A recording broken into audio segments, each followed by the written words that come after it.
Chapter 5. ఓం శ్రీ పరమాత్మనే నమః.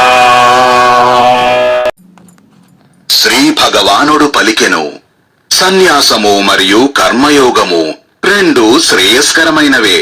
కాని ఈ రెండింటిలోనూ కర్మయోగం సన్యాసం కంటే శ్రేష్టమైనది. ఓ మహాబాహు, ఎవరిని ద్వేషించని లేదా ఫలితం కోసం ఆశించని మనిషి నిత్య సన్యాసి అని అర్థం చేసుకోవలెను. ఎందుకంటే ద్వంద్వాలు లేని పురుషులు సంతోషంగా లోకబంధం నుండి విముక్తి పొందుతారు. అజ్ఞానులైన వారే సన్యాసము మరియు కర్మయోగము వేరువేరు అని భావిస్తారు, కాని జ్ఞానులైన వారు కాదు.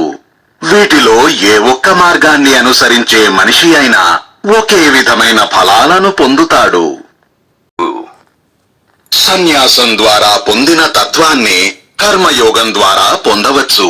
కాబట్టి సన్యాసం కర్మయోగములను ఒకటిగా చూసే వ్యక్తి సరిగ్గా చూస్తాడు. ఓ మహాబాహు, కర్మయోగం లేకుండా సన్యాస మార్గాన్ని కనుగొనడం కష్టం. కాని ఆలోచనాత్మక యోగి పురుషులు త్వరగానే పరమాత్మను పొందుతారు. మనస్సాక్షి స్వచ్ఛముగా ఉన్నవాడు, ఇంద్రియములను తన వశములో ఉంచుకున్నవాడు మరియు జీవులన్నింటిలో తనను తాను చూసుకునేవాడైనటువంటి కర్మయోగి కర్మ చేసేప్పుడు కూడా కర్మబంధంలో చిక్కుకోడు.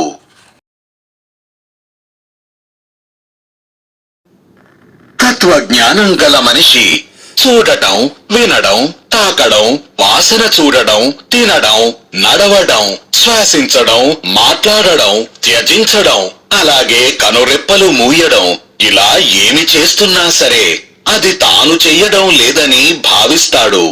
ఇవన్నీ ఇంద్రియాల ద్వారా వాటి వాటి స్వభావానికి అనుగుణంగా జరుగుతున్నాయని అతడికి తెలుసు. తాను చేసే కర్మలన్నింటినీ బ్రహ్మకు అర్పితం చేసి మరియు వాటి నుండి ఉత్పన్నమయ్యే అనుబంధాన్ని విడిచిపెట్టి కర్మ చేసే వ్యక్తి నీటిలోని తామరాకుల పాపంలో మునిగిపోడు. కర్మయోగి అనుబంధాన్ని త్యజించి శరీరం, మనస్సు, బుద్ధి మరియు ఇంద్రియాల ద్వారా ఆత్మశుద్ధి కోసం కర్మ చేస్తాడు.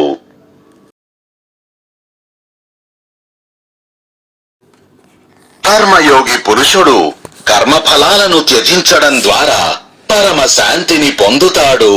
మరియు కర్మఫలాలను ఇష్టపడే మనిషి కోరికతో బంధింపబడతాడు.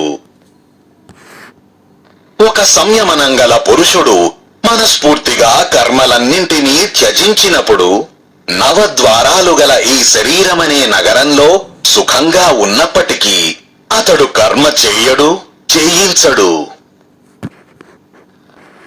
పరమాత్మ మానవుల కర్తృత్వాన్ని గాని, కర్మలని గాని మరియు కర్మఫలంతో సంయోగాన్ని గాని సృజించడం లేదు. ప్రకృతి ప్రకారమే అతడు ప్రతీదీ చేస్తున్నాడు. పరమాత్మ ఏ ఒక్కరి పాపకార్యాన్ని లేదా పుణ్యకార్యాన్ని స్వీకరించడు. కాని అజ్ఞానం జ్ఞానాన్ని కప్పివేసింది కాబట్టి జీవులందరూ మోహితులవుతున్నారు.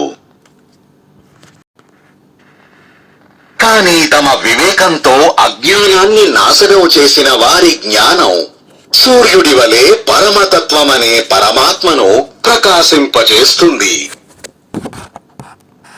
పరమాత్మయందు మనస్సు మునిగి ఉన్న, బ్రహ్మలో మనస్సు లీనమైన, తమలో లేదా పరమాత్మ తత్వంలో ఉన్న సాధకులు జ్ఞానం ద్వారా పాపరహితులై పరమగతిని పొందుతారు. అనగా వారు పునర్జన్మ పొందరు. జ్ఞానులైన పురుషులు, విద్య మరియు వినయం గల బ్రాహ్మణులు ఆవులు, ఏనుగులు, సునకాలు మరియు చండాలునిలో కూడా సమతత్వాన్ని అనగా ఒకే ఆత్మను చూస్తారు. భావంతో కూడిన మనస్సు గలవారు జీవించి ఉండగానే ప్రపంచాన్ని జయించారు. ఎందుకంటే నిర్దోషమైన బ్రహ్మము అన్నింటా సమముగా ఉన్నందున వారు బ్రహ్మంలోనే ఉంటారు.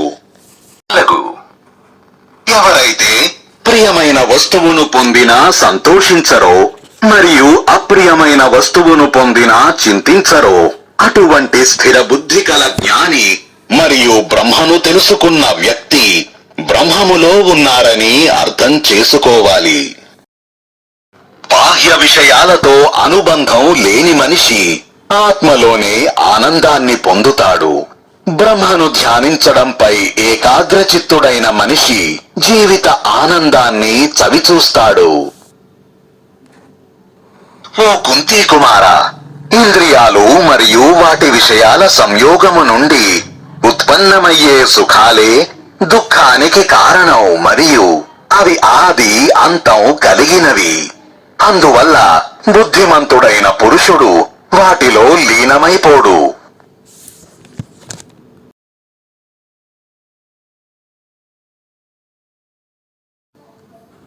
శరీరాన్ని త్యజించే ముందు కామక్రోధాల వలన ఉత్పన్నమయ్యే స్థితిగతులను తట్టుకోగల సామర్థ్యం గల వ్యక్తి యోగి మరియు సుఖవంతుడు. అంతరాత్మయందు సుఖాన్ని అనుభవించేవాడు, తన ఆత్మలోనే విశ్రమించేవాడు మరియు పరమాత్మ జ్ఞానం కలిగి ఉన్నటువంటి వ్యక్తి యోగి బ్రహ్మస్వరూపుడై పరమ మోక్షాన్ని పొందుతాడు. ఏ ఋషివరుల పాపములైతే నశించిపోతాయో, ఎవరైతే సందేహాల నుండి విముక్తి పొంది ఉంటారో, ఎవరు సంపూర్ణ ప్రాణులన్నింటి హితంలో రమిస్తారో మరియు ఎవరి మనస్సు పరమాత్మయందు ఉంటుందో అటువంటి సాధకులు మోక్షాన్ని పొందుతారు. తలగు ఏ ఋషివరుల పాపములైతే నశించిపోతాయో, ఎవరైతే సందేహాల నుండి విముక్తి పొంది ఉంటారో, ఎవరు సంపూర్ణ ప్రాణులన్నింటి హితంలో రమిస్తారో మరియు ఎవరి మనస్సు పరమాత్మయందు ఉంటుందో అటువంటి సాధకులు మోక్షాన్ని పొందుతారు. కామక్రోధరహితులై తమ మనస్సును నియంత్రించుకునే మరియు ఆత్మను గురించి తెలిసిన సన్యాసులకు జీవించి ఉన్నప్పుడు లేదా చనిపోయిన తరువాత 2 అవస్థలయందు మోక్షం సంప్రాప్తిస్తుంది.